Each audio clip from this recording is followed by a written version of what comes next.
Fevereiro de 2026, o mês em que o governo Lula afundou em 3 escândalos ao mesmo tempo, e a população foi para as ruas responder. Hoje você vai ver tudo. O rombo bilionário do INSS, o ministro do STF investigando o banco que investiu na família dele, e o maior ato da direita do ano. Se você ainda não sabe o que aconteceu em fevereiro, este vídeo vai mudar o que você pensa sobre quem está governando o Brasil. Inscreva-se no canal e ative o sino agora, porque o que você vai descobrir neste vídeo não passa na TV aberta. Bloco 1. A farra do INSS, o ministro que sabia e não agiu. Carlos Lupe assumiu o Ministério da Previdência Social em janeiro de 2023, no início do terceiro mandato de Lula, e foi alertado sobre fraudes logo de cara. Na ata da reunião do Conselho Nacional de Previdência de junho de 2023, já constava um alerta: havia desvios crescentes nos descontos dos benefícios de aposentados. Naquele momento, o rombo era de 80,6 milhões de reais, um número alto, mas que Lupe deixou crescer por mais de um ano sem tomar providência efetiva. Quando a PF deflagrou a operação sem desconto em maio de 2025, o valor desviado havia saltado para 248,1 milhões de reais, uma explosão de 208% enquanto o ministro fechava os olhos. Lupe ainda foi além, indicou Alessandro Stefanuto para a presidência do INSS, o mesmo que, segundo a PF, recebia uma mesada de 250 mil reais por mês do esquema.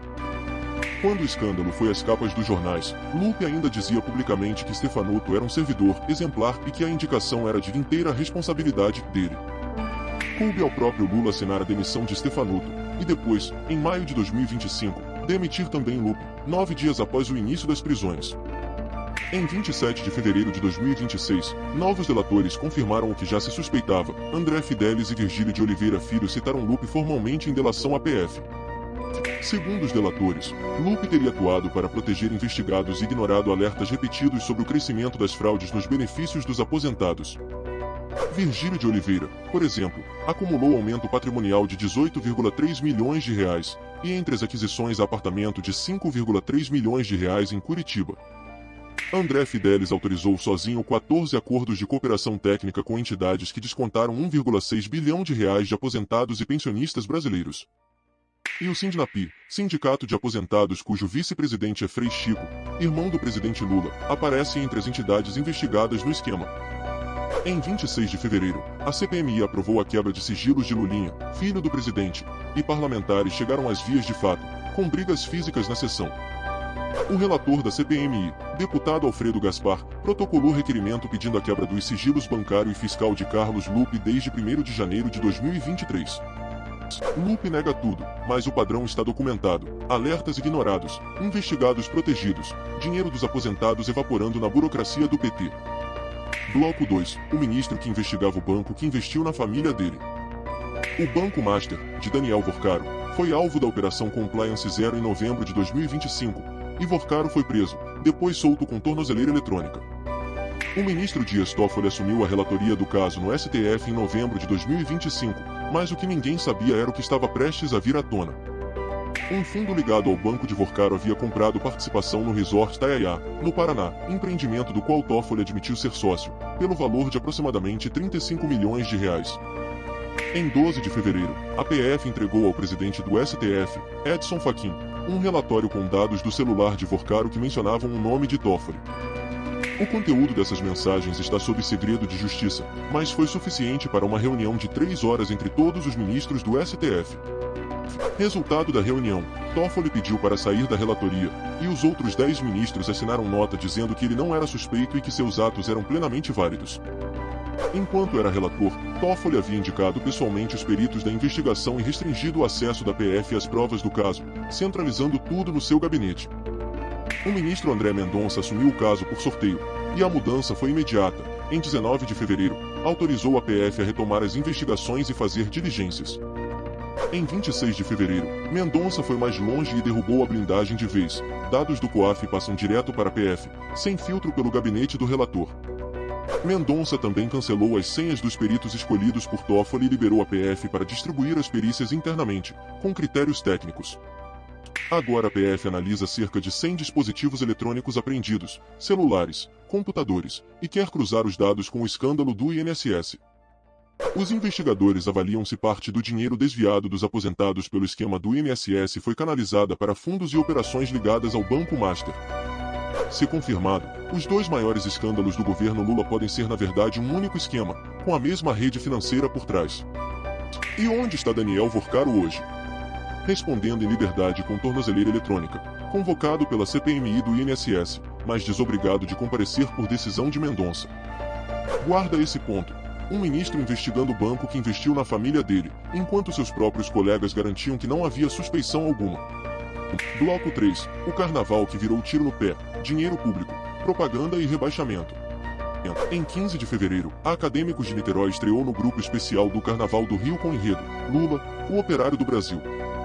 O samba enredo trazia no refrão o jingle histórico do PT, Olê, Olê, Olá, Lula, e referências ao número 13 do partido, em pleno ano eleitoral. O governo federal repassou R$1 milhão à escola, via Ministério da Cultura e Embratur, dentro de um contrato de R$12 milhões com as 12 escolas do grupo especial. A Prefeitura de Niterói adicionou R$4,4 milhões e o governo do estado do Rio mais R$2,6 milhões, ao todo, R$8 milhões de dinheiro público irrigando o desfile pró-Lula. O TSE negou pedidos de liminar dos partidos Novo e Missão para barrar o desfile, mas alertou que poderia analisar o mérito e aplicar multas ao PT. O desfile incluiu uma ala chamada Neoconservadores em Conserva, com componentes fantasiados de latas ridicularizando a Bíblia, evangélicos e o agronegócio. Em 18 de fevereiro, a apuração foi brutal. A Acadêmicos de Niterói recebeu 264,6 pontos, a pior nota de 2026 e a mais baixa nos últimos 4 anos. A escola foi rebaixada para a Série Ouro, o segundo grupo do Carnaval Carioca, e o boneco de Lula foi arrastado pelo asfalto atrás de um carro alegórico. O TCU havia pedido bloqueio do repasse, mas a recomendação não foi acatada, e o resultado ficou visível para o Brasil inteiro na noite da quarta de cinzas.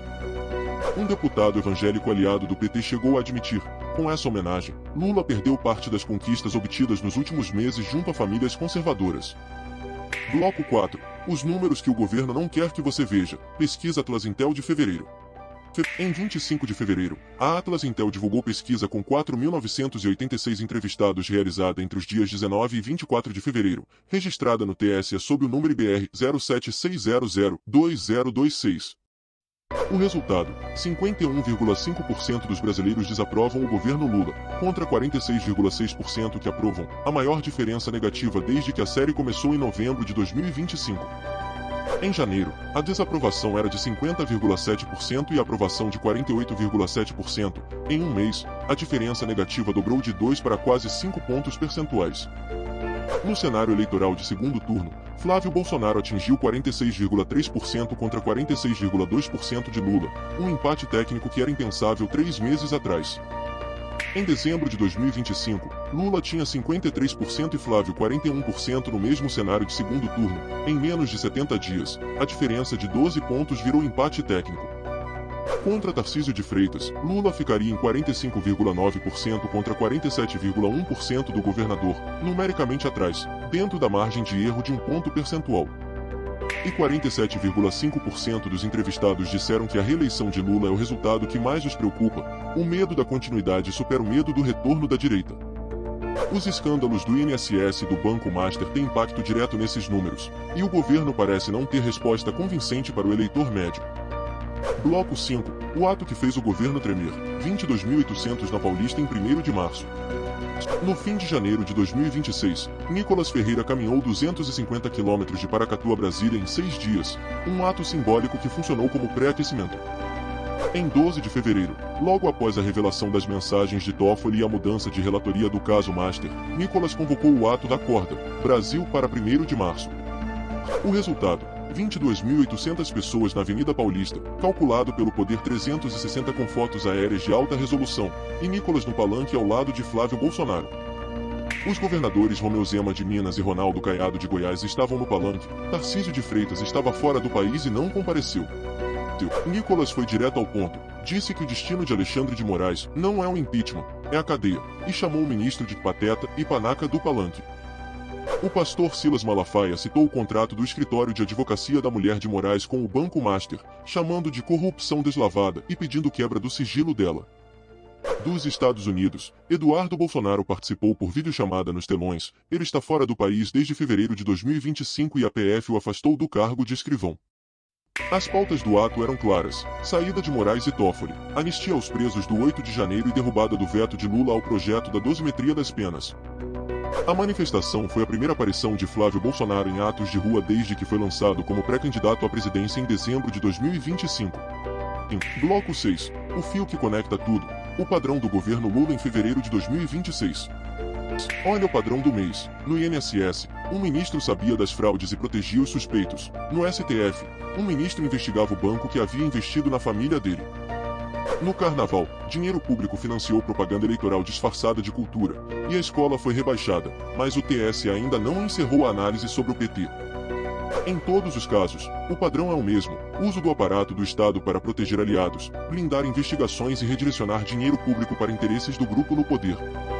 E o eleitor percebeu: a desaprovação chegou a 51,5% e Flávio Bolsonaro já está empatado com Lula no segundo turno, pela primeira vez desde que a série histórica começou. 22.800 pessoas nas ruas no último dia do mês completam o quadro. O ato de 1º de março mostrou que a oposição está mobilizada e organizada para 2026.